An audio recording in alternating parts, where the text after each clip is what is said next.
అయిపోయిందండి. అట్లు నీకు కావాలండి అట్టు? నాకు వద్దు అమ్మ. ఎందుకు? ఏమేమి అట్లు ఉన్నాయి? ఏమేమి అట్లు పోసినావు? నాకు అర్థం కావట్లా. ఏమట్టు ఉన్నాయి? ఉన్నాయి. ఏమట్టు ఉన్నాయి? గుడ్డట్టు, చపాతి, మౌడట్టు, ఇడ్లీ. ఏది కావాలి? 3 కావాలా? 3.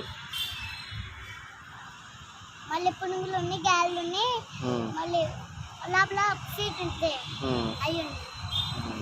మళ్ళీ పెద్దది పునుగు ఉంది, మళ్ళీ పానీపూరి ఉంది. ఏదంటే అవి ఉన్నాయి. ఏది కావాలి? కారం ఉంది. ఏం కావాలి? కారం కొన్నా? కారం కొన్నా? ఉంది.